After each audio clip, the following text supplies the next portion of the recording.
I'm going to read a parable out of chapter 15, verses. It's verses 3 through 7. Um, this is such an awesome parable that Christ gives to the grumblers, because you know, for those who talked against Christ, or who complained about how Christ would go to sinners and eat with them instead of eating with the Pharisees themselves and such. Of course, the Pharisees, though, did want him dead because he was a threat to their power over the people. I feel that's my personal opinion. They blinded themselves with the legality of the law instead of seeing God's plan and God's truth of Jesus Christ fulfilling that law. But anyways, um, let me start reading the passage. And this is Jesus speaking to the Pharisees. Uh, Chapter 15, verse 3 in Luke. So he told them this parable, saying, what man among you, if he has 100 sheep and has lost one of them, does not leave the 99 in the open pasture and go after one which is lost until he finds it? When he has found it, he lays it on his shoulders, rejoicing. And when he comes home, he calls together his friends and his neighbors, saying to them, rejoice with me, for I have found my sheep which was lost. I tell you that in the same way, there will be more joy in heaven over one sinner who repents than over 99 righteous persons who need no repentance. um, okay, sorry. It starts for verse 3, so I'll have to correct that in my thing. It's verse 3 through 7. But so when when Christ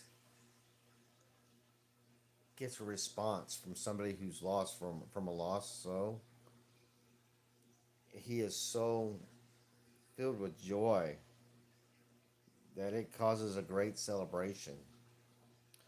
And you know what?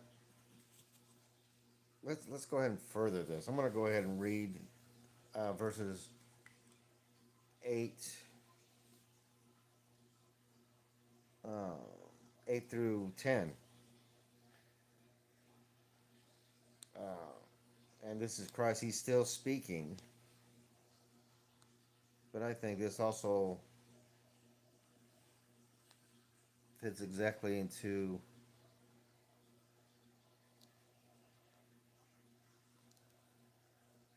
what's being shared. Um, so let's go ahead and continue. So we have an owner who has found something that he's lost, a sheep, and he's so excited, he's so happy.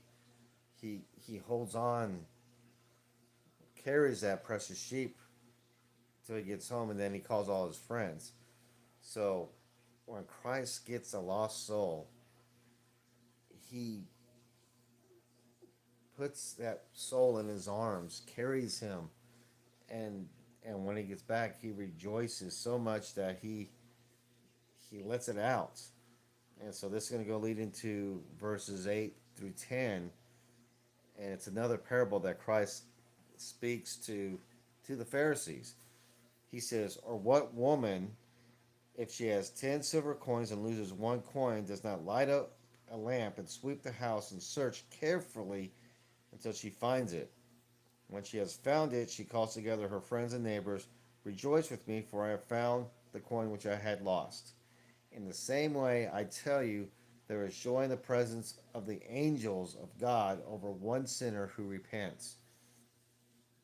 So, uh, not only does Christ celebrate, but I picture Christ up there when he gets a lost soul, when a lost soul says yes and accepts his salvation, and, and accepts him as Lord, he hollers out to the angels, and the angels are so excited that they all just celebrate and rejoice, and they give God all the glory because they rescued, because Christ rescued and saved somebody who was lost, somebody who was doomed to burn forever in hell, is now going to live forever with them.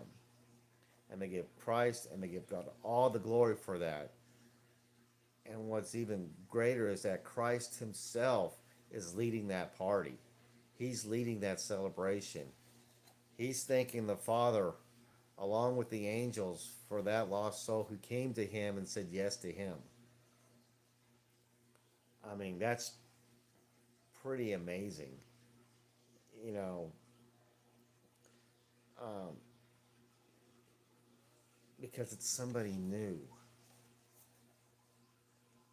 It's somebody who said yes to the chance of having eternity with God and with Christ Himself. Um, yes, there's joy in the celebration with all the for all of us believers and everything. Um, um, and so we should be the same way when somebody comes to Christ here on earth, in our churches, in our communities.